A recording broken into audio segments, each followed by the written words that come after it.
Отличный GPS с точностью, которую я давно уже нигде не встречал. NFC-модуль в наличии, Google Pay проходит. Поддержка 5G сетей, которые, к сожалению, нам не нужны, есть. По дизайну, по сравнению с Poco M3 своим предшественником, прошка просто волшебна. Хотя глянцевый пластик задней крышки безумно маркий. Сканер отпечатков пальцев работает быстро и четко, мини-джек оставили, а вот кое-что важное убрали. Сейчас быстро расскажу. Tube 880, всем привет, меня зовут Саня, вы на канале Польза.нет, обзоры все быстрые, стримы с прожаркой на канале для стримов особо полезные. Конкурсов всегда много, все условия всегда в описании. И жаловаться на то, что Xiaomi копирует свои телефоны каждый месяц, я не стану. Неважно это. Главное, по минимуму допиливают. Да и если мы на них смотрим, значит они нам нужны. И несмотря на отличную цену Poco M3, по мне он был внешне просто колхозно ужасен. Прошка намного потребнее выглядит. И теперь кратко про смартфон Poco M3 Pro. И, кстати, на распродаже я купил их целых два. На 128 гигабайт памяти и на 64. Сразу скажу, на 64 для постоянного использования, если не использовать карту памяти, мало. И, кстати, я уже тестировал один из них со стабилизатором в прошлом обзоре по ссылке в правом верхнем углу. Получилось не супер, но лучше, чем без него. Хотя электронная стабилизация в прошке присутствует. Начнем. Вскрыли упаковку. Внутри комплект, инструкция, наклейки, простой чехол, от которого даже через неделю попахивает пластиком, и который помогает вам думать, что заглушка на Type-C спасает от попадания влаги. Телефон, зарядка на 22 ватта, кабель для зарядки форм-фактора Type-C и скрепка для смены сим-карт. Разумеется, беспроводной зарядки за эти деньги здесь нет. Скромно, просто и не удивляет. Ценник предполагает все эти радости. Сразу к печальному. Экран IPS Full HD+, спеки вы видите, яркость просто печаль. 90 Гц, которые не все могут заметить, да и вряд ли они здесь есть. Да, 90 Гц на OnePlus 7T Pro ощущается в разы лучше, не говоря уже о современных флагманах. У Xiaomi была больше попытка затуманить разум для покупки. О, 90 Гц, побежали покупать. Подбородок по мне нормальный, под углом экран лучше не смотреть, появится желание попытаться сдать его как брак. Сильно искажаются цвета. И несмотря на мой негатив, я хочу отметить два момента. Первый, за 3 дня к этому экрану я привык, и второе, нужно понимать, что у бюджетных смартов не бывает супер характеристик дисплея. Кто-то желтит, кто-то синит, у кого-то не хватает яркости, у кого-то сумасшедший шим. А для нас, блогеров, после топовых смартфонов с пиковой яркостью на 1500 нит все будет казаться тусклым и блеклым. В целом, если знать, что покупаешь, то этот экран пойдет. На пляже в солнечный день однозначно ничего на нем не увидишь. А вот в теньке будет самое то. Олеофобка у защитного стекла, конечно же, ужас. И фронталка имеет размер дула маленького пистолета. В целом, все как у всех. Шима, так как это IPS, здесь, разумеется, нет. Сканер отпечатков пальцев в кнопке работает быстро, но легкая задержка все равно ощущается. Спасибо Xiaomi-шным прошивкам. Быстрая зарядка присутствует здесь номинально. Аккумулятор 5000 мАч.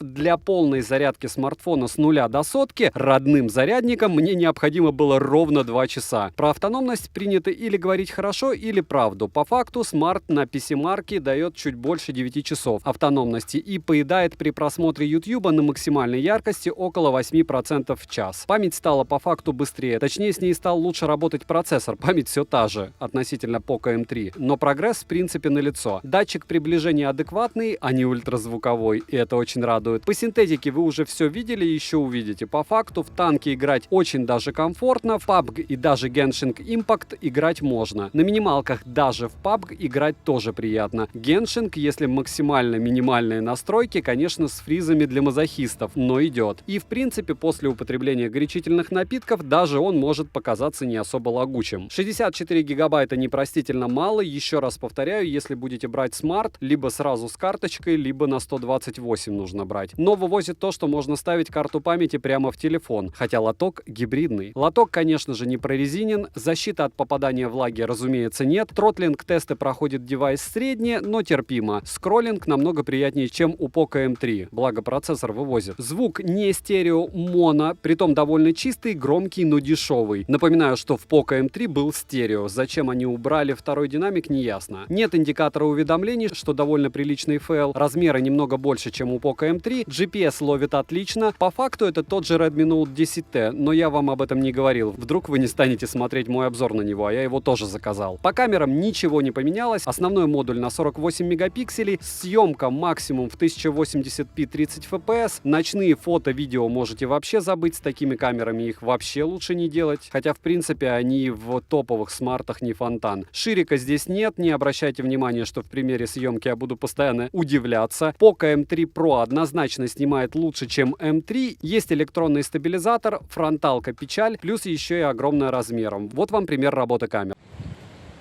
Стоковая камера Poco M3 Pro 1080p и 30 fps. Это максимум, что она может.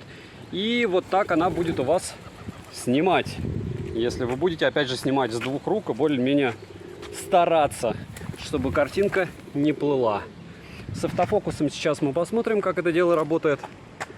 И с автофокусом пока она раз. И как-то вообще, ну, пыталась два. Не-не-не, вообще печально. 3. Только если объект крупный, видите, автофокус ловит. В противном случае не особо он хорош. Давайте попробуем увеличение. Логично, здесь будет мыло, но хотя бы оценим это мыло. Шумы, шумы, шумы. X6 максимум. И ширик. Ширика нет. 1080p 30 fps. 320p 30 fps. И здесь тоже ширика нет. Тест работы фронтальной камеры Poco M3 Pro 5G. Как видите, она работает, ну, не худший вариант работы камеры, хотя нет, худший. Вот так она и будет у вас работать.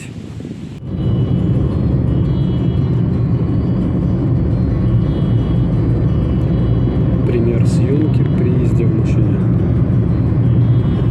Poco M3 Pro.